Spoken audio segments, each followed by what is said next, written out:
ওনারা এখানে অশ্লীলতা করছে একজন মানবাধিকার কর্মীকে।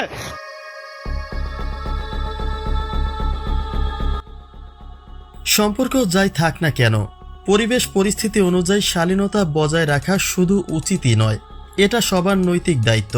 কিন্তু বর্তমানে দেশের বিভিন্ন জায়গায় রাস্তাঘাটেও উচ্ছৃঙ্খল কর্মকাণ্ড ঘটছে, যাকে অনৈতিক বললেও ভুল হবে না। নিজেকে এতিমের পরিচয় দিয়ে বিয়ে বসতে চাওয়া সেই তরুণীর পরে জিয়া উদ্যানের ওই একই স্থানে এবার ধরা পড়ল আরও এক জুটি, যাদের বিরুদ্ধে স্থানীয়রা অনৈতিক কর্মকাণ্ডের অভিযোগ তুলেছেন। কিন্তু সেটা বলতে গেলে উল্টো ক্যামেরাম্যানের প্রতি ক্ষিপ্ত হয়ে পড়েন তারা। তবে সবচেয়ে মজার বিষয় ছিল, ক্যামেরাম্যানকে তারা করলেও তিনি ভিডিও কন্টিনিউ করেই গেছেন। এমন একটি বিনোদন কেন্দ্র বা একটি পার্ক আছে, এখানে আপনারা ঘুরতে আসবেন অত্যন্ত শালীনতার সহিত, এবং এখানে এসে আপনারা অশ্লীলতা করবেন। স্থানীয়রা বলছেন অভিযুক্ত দুজনের পরিচয় তারা বলছে না, লোকালয়ে বসেই একে অপরের সঙ্গে অনৈতিক কর্মকাণ্ড করার চেষ্টা করছিল, কিন্তু ধরতে গেলে তারা বরং বিরক্তি প্রকাশ করেন এবং এক পর্যায়ে উল্টো আমাদেরই তারা করে বসেন।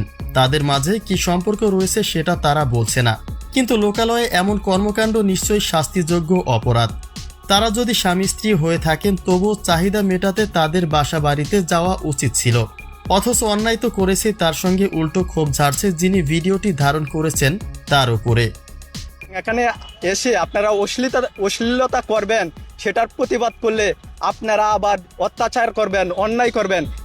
লক্ষ্য করলে দেখা যায় এই একই স্থানে এই কয়েকটা দিন আগেই এক পানি বিক্রেতা তরুণী মানুষকে চরমভাবে ঠকিয়েছিল, যিনি নিজেকে এতিম অসহায় দাবি করে চাইছিলেন বিয়ে বসতে, অথচ পরিশেষে জানা যায় তার বাবা মা স্বামী সন্তান সবই আছে। এমনকি এই বয়সে তিনি 5 জন স্বামীর ঘর করেছেন, যেটা অবাক করেছে সবাইকে। আর সেই কথা না ভুলতেই ওই একই স্থানে নারী পুরুষের অনৈতিক কার্যকলাপ ধরতে গেলে বরং উল্টো তারা নিজেরাই মানুষকে তাড়া করেন, যে কারণে মজা করে কেউ বলছে বিশেষ মুহূর্তে ডিস্টার্ব করায় ক্ষিপ্ত হয়েছে লোকটি, আবার কেউ বলছে এখানে আসেই ভাইরাল হতে।